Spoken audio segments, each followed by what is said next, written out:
your dreams.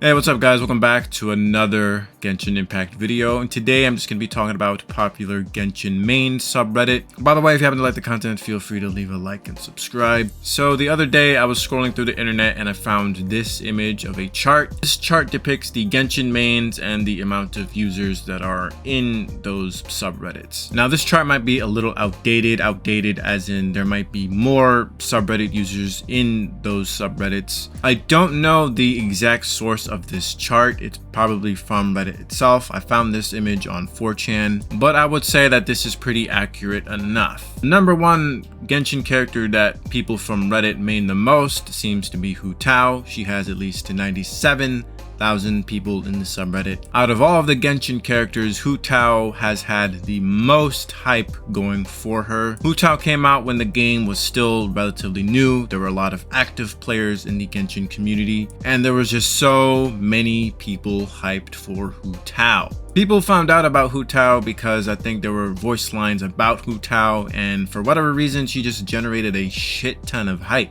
I've never seen a Genshin character generate as much hype as Hu Tao. It's fucking unbelievable. But her having the most subreddit users is not that surprising to me. She has a pretty good personality, she has good gameplay, one of the top tier pyro DPSs in the game, and she also had the most hype going for her. I still don't really get how she generated this much hype. Ayaka makes sense because she was in the beta. Xiao made sense because he was also in the beta. Scaramouche at least makes sense because he's been in the game, or we've known him since like 1.1 or 1.2. But damn, was there so many people hyped for Hu Tao, it was just crazy. Number 2 on the list, which is also not that surprising, is Raiden A. Raiden A is an Electro Archon. She's a very good character, gameplay wise.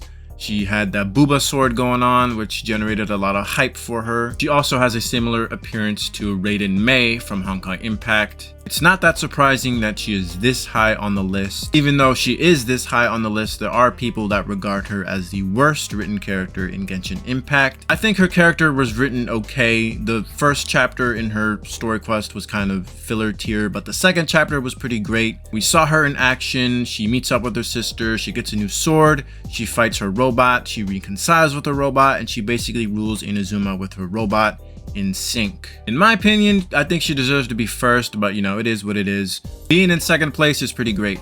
Third place, and I was actually kind of shocked when this character was in third place, it's actually Keqing. 62,000 people main Keqing. I am shocked, but I'm also not that shocked. I'm shocked because a lot of people tend to shit on her before Dendro came out, and not that shocked because she does have a pretty good aesthetics. She looks pretty good. She has some pretty good hentai and fan art going for her, so I will give her that. When Genshin Impact first came out, Keqing was the character I wanted the most. I actually rolled on her banner. Speaking of her banner didn't even do that well, so I'm kind of surprised Keqing like is in third place, but with the fan art going for her, it's not that surprising. I know there's like a YouTuber called Keqing Mains that's a theory crafter.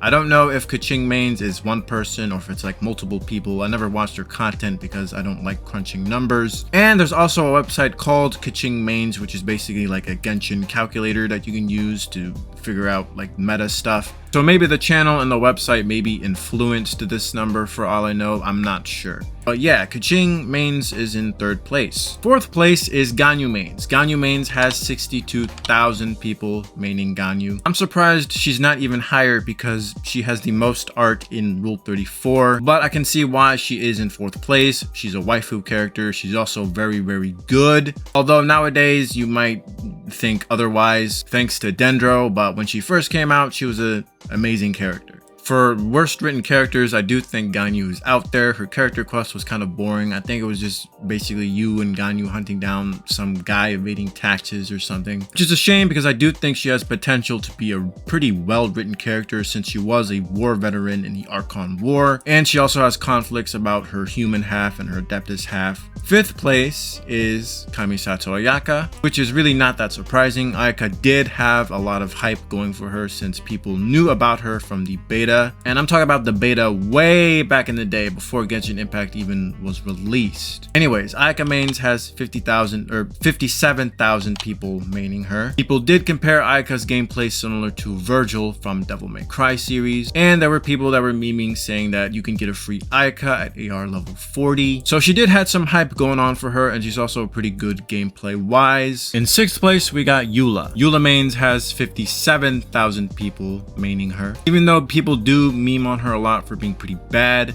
Eula does have some pretty good aesthetics going for her, and she also has that tsundere personality. She's got some pretty nice thighs, which leads to some pretty good cultured fan art, and since tsunderes are very popular, it's not that surprising to see Eula this high. In 7th place, we got Xiao. Xiao mains has 47,000 people maining him. Xiao had a lot of hype going for him because of the beta test before Genshin was released. He is a pretty good, well-written character. He's also a very cool, edgy character. Whenever you saw him, you probably had Linkin Park playing in the background. He's also a really fun character to play. When I played him on my free-to-play account, I had a lot of fun playing him. So it's pretty good to see him this high. In 8th place, we got the wife, Yae Miko. She had a lot of hype because of the looks, and she looks similar to Yae Sakura from Genshin Impact. She did have a lot of controversies when she first came out. People didn't find her fun to play. People were confused on how to build her. I thought she was generally okay,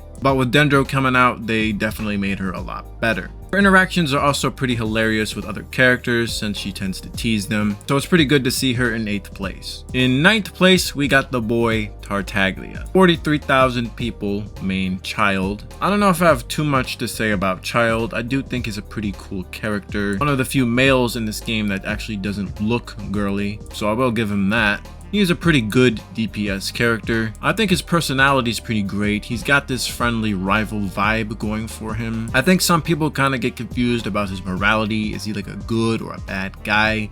I don't really think it's really that black and white. He is a Fatui soldier, so he does have to follow orders, and he's also a battle maniac, but I don't think he's the type of person that'll just kill for no reason. He does dislike Columbina because he does sense something off about her, so maybe Columbina might be like the bloodthirsty type. But since he is the most loyal to the Tsaritsa, if the Tsaritsa orders him to kill, then he'll most likely kill. But since Child does have the tendency to battle people, he'll probably prioritize that over the Tsaritsa's orders. So I think Child is just chaotic neutral at best. But since they fucked up Scaramucci's writing, I think Child's my favorite male character in the game. And we're about to see him in Fontaine, so we'll see more of him. In 10th place, we got Kazuha. Kazuha mains has 42,000 people in the subreddit. He is very good meta-wise, obviously. I don't know his main DPS capabilities since I don't main him and I don't care to. To be honest, he's kind of a forgettable character. If he wasn't a meta character, he'd be pretty forgettable in my opinion.